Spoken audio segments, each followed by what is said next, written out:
Let me tell you about a moment that changed everything. I was sitting with a young entrepreneur who had just shared her vision with her family. Their response: be realistic, get a real job, stop dreaming. I watched as tears welled up in her eyes, but there was something else there too, a fire that wouldn't be extinguished. You see, she had a vision of creating schools that would revolutionize education in underprivileged communities. Not just one school, but thousands. When she spoke about it, her eyes lit up with divine purpose. But her family saw only risk, only uncertainty, only the impossible. You see that scene playing out every day in homes across the world. Dreams being crushed by the very people who should support them. Visions being dimmed by those who should help them shine. Purpose being questioned by those who should help it flourish. But here's what those dream crushers don't understand. The most real things in our world started as unrealistic visions in someone's mind. The airplane was unrealistic. The telephone was unrealistic. The idea that we could instantly communicate with anyone, anywhere in the world was unrealistic. Let me tell you what happened to that young entrepreneur. Today, her schools are transforming lives in 5 countries. The same family members who told her to be realistic now proudly share her story. But more importantly, thousands of children have a future because she refused to let her vision die. Core message, introduction E. I want you to understand something powerful today, something that might shake you to your core. When you decide to pursue your true vision, your God-given purpose, you're going to face opposition. And here's the shocking truth that nobody prepares you for. It often comes from those closest to you, from the people you love most, from the ones whose opinions matter most. Not because they don't love you, not because they want to hurt you, but because they can't see what you see, they can't feel what you feel, they can't access that divine download that was sent specifically to your spirit. Think about Moses when he first spoke of leading his people to freedom. Think about Noah when he started building an ark on dry land. Think about every great visionary who saw something others couldn't see. Remember this: only those who can see the invisible can do the impossible. Only those who are willing to be misunderstood in the present will be understood in the future. Only those who dare to believe in their vision when no one else does will ever bring that vision to life. Let me share something personal with you. When I first started speaking about purpose and vision, people thought I was just another motivational speaker. My own mentor told me to stick to conventional topics, but I had received a vision of helping millions find and fulfill their divine purpose. It wasn't just a goal, it was a calling. It wasn't just a dream, it was a divine assignment. Let me show you how to turn your invisible vision into inevitable reality. Even when nobody else believes, even when the odds seem impossible, even when logic says stop, but your spirit says go. Main content section 1. The power of divine vision first. Let's understand what real vision is. And let me be clear, I'm not talking about New Year's resolutions or casual wishes. I'm not talking about something you thought up during a motivational seminar. I'm talking about that burning in your soul that won't let you rest. That divine discontent that keeps you up at night. That holy dissatisfaction with the status quo. The difference between goals and vision is like the difference between a map and a calling. Goals push you forward. Vision pulls you upward. Goals require willpower. Vision ignites soul power. Goals are about doing. Vision is about becoming. Goals can be written on paper. Vision is written on your heart. Goals have deadlines. Vision has destiny lines. Goals are about achievement. Vision is about assignment. Think about most people's resolutions. I'll lose 10 pounds. I'll quit smoking. I'll save more money. I'll start a business. I'll write a book. I'll learn a new skill. I'll get a better job. These aren't visions. They're tasks. Here's the profound difference. A task says, lose weight. A vision says, transform lives through health and wellness, creating a movement that heals generations. A task says, save money. A vision says, create wealth that lifts communities out of poverty. A task says, start a business. A vision says, build an enterprise that changes how the world works. A task says, write a book. A vision says, speak truth that awakens souls. A task says, learn a skill. A vision says, master your gift to serve humanity. A task says, get a job. A vision says, fulfill your divine assignment. Let me tell you about Martin Luther King Jr. He didn't just have a goal of civil rights reform. He had a vision of a world transformed. When he said, I have a dream, he wasn't talking about a task list. He was describing a divine vision that had been planted in his soul. Your first challenge. Close your eyes right now. What vision makes your heart race? What dream keeps you up at night? What calling won't let you rest? That's not anxiety. That's destiny calling. That's not restlessness. That's purpose knocking. That's not uncertainty. That's greatness beckoning. Main content, section 2. The 3 steps of Manifestational. Let me share with you the 3 sacred steps of turning nothing into something. These aren't just strategies, they're spiritual principles that have created everything meaningful in our world. Step 1. Imagination. The divine seed. Everything begins here. In the fertile soil of your mind. This is where possibility lives and limitations die. This is where greatness is born and mediocrity is buried. This is where God plants the seeds of destiny. This is where heaven touches earth through your thoughts. Let me tell you about Walt Disney. People said a giant mouse would never entertain anyone. They said an amusement park that big would fail. They said animation wasn't serious art. But in his imagination, he saw kingdoms of magic. He saw places where dreams come true. He saw what others couldn't, because he dared to imagine what others wouldn't. Remember, we call it nothing only because you can't touch it yet. But it's as real as anything you've ever held in your hands. The phone in your pocket was once just imagination. The car you drove here in was once just imagination. The building you're sitting in was once just imagination. Step 2. Faith. The divine bridge. Faith isn't just believing. It's the substance of things hoped for, the evidence of things not seen. Let's break that down, because this is crucial. Substance means it's tangible, more real than what your eyes can see. It's a piece of the real, a fragment of future reality in your present. It's the bridge between invisible and visible, the pathway from spirit to matter. It's the foundation of all manifestation, the bedrock of creation. It's the currency of the spirit realm, more valuable than gold. Think about Abraham.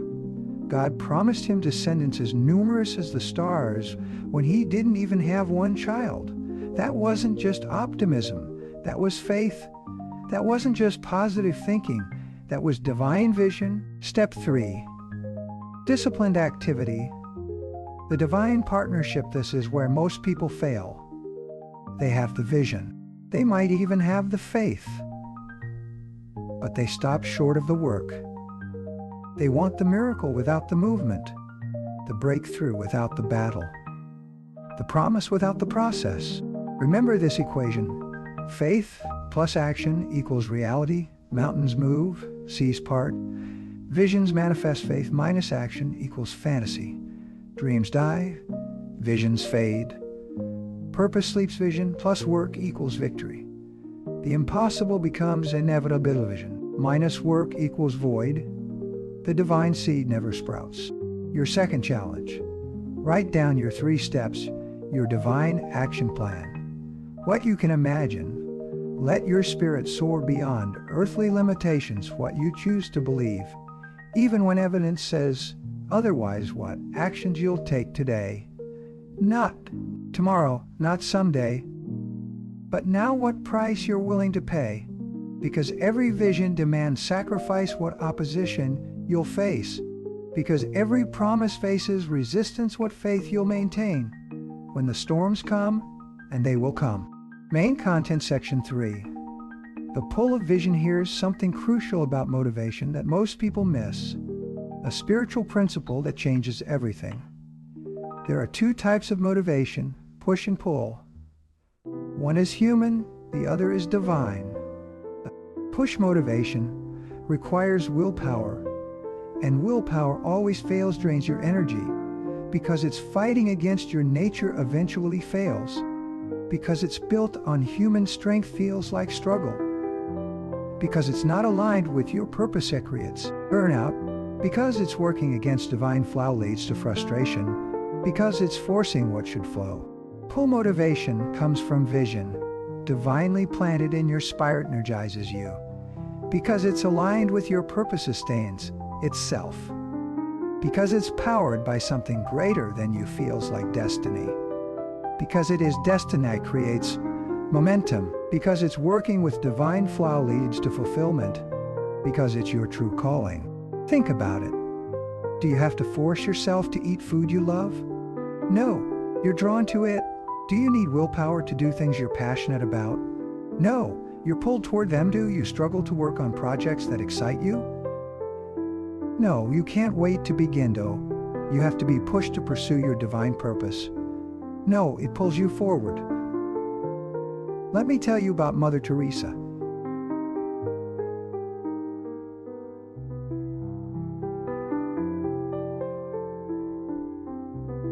She didn't need an alarm clock to wake up and serve. She didn't need motivation to help the poorest of the poor. Why? Because she wasn't pushed by duty. She was pulled by divine vision. That's the power of pull motivation. That's the power of vision. That's what happens when your work and your worship become one. Main content section 4. The work of manifestation. Now, we come to where faith meets reality. The work. This is where heaven touches earth through your hands. Remember this, faith without works is dead, but faith with works creates miracles. Vision without action is just a dream, but vision with action changes the world. Here's how you make it real. Turn ideas into actions every day. Without fail, convert dreams into deeds. With holy determination, transform visions into ventures. With sacred commitment, translate imagination into implementation. With divine precision, move from revelation to manifestation, step by faithful step, progress from prophecy to proof with unwavering dedication. Your third challenge. Create your daily manifestation routine, your spiritual success ritual, morning vision meditation. Connect with your purpose before your feet hit the floor. Daily action steps. Let every action be a prayer, evening reflection, and a planning. Review your progress with gratitude, continuous faith reinforcement. Feed your spirit with truth, regular vision renewal. Keep the fire burning, consistent prayer and preparation. Stay connected to the source. Let me tell you about the Wright brothers. They didn't just work on their flying machine, they prayed over it. They didn't just have a goal, they had a divine vision of human flight. People called them crazy. The experts said it was impossible. But they understood something crucial. When God gives you a vision, He also gives you the provision. Closing summary and call to action. Let's bring it all together. Let's cement these eternal truths. Vision is your starting point. The divine seed planted in your spirit. Faith is your foundation. The supernatural substance that makes it real. Action is your vehicle. The earthly partner to heavenly purpose. Sustenance is your fuel. The daily renewal of divine commitment. Prayer is your power. The connection to infinite possibility. Purpose is your compass. The divine GPS guiding your step. Here's your final challenge. For the next 30 days, commit to protecting your vision from dream killers. Guard it like a precious seed, strengthening your faith daily. Feed it with truth and testimony, taking consistent, focused action. Let your works match your worship, following the pull of your destiny. Trust the divine magnetism, standing firm against opposition. Remember who called you, maintaining your spiritual connection. Stay plugged into the source. Inspirational ending. Let me leave you with this thought. Right now, in your heart and mind, there's a vision that scares you. It's so big, so bold, that you might be afraid to even speak it aloud. It seems impossible by human standards. It looks unrealistic to earthly eyes. But remember this, that vision wasn't planted in you by accident. It's not random. It's not crazy. It's not too big. If anything, it might be too small. That vision is your divine assignment. That dream is your destiny calling. That purpose is your promised land. And yes, some won't understand. Yes, some will try to talk you out of it. Yes, some will say, be realistic. Just like they told Noah about the ark. Just like they told David about Goliath. Just like they told Jesus about the cross.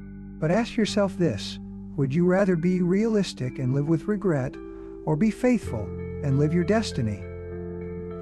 Would you rather please people or fulfill your purpose? Would you rather play it safe or walk on water? The invisible is waiting to become visible through you. The impossible is waiting to become possible through you. The divine is waiting to manifest through you. Your vision is not just a dream. It's a divine mandate. Your purpose is not just a plan. It's a prophetic declaration. Your calling is not just a career. It's a kingdom assignment. Your time is now. Your moment is here. Your destiny is calling. Rise up and make it real. Stand up and make it manifest. Step out and make it happen. Because when God gives you a vision, failure is not an option. When heaven plants a dream, surrender is not a choice. When the divine speaks purpose, delay is not permitted. The world is waiting for your vision. Heaven is backing your purpose. Destiny is calling your name. Answer the call. Manifest the vision. Fulfill your divine purpose. The time is now.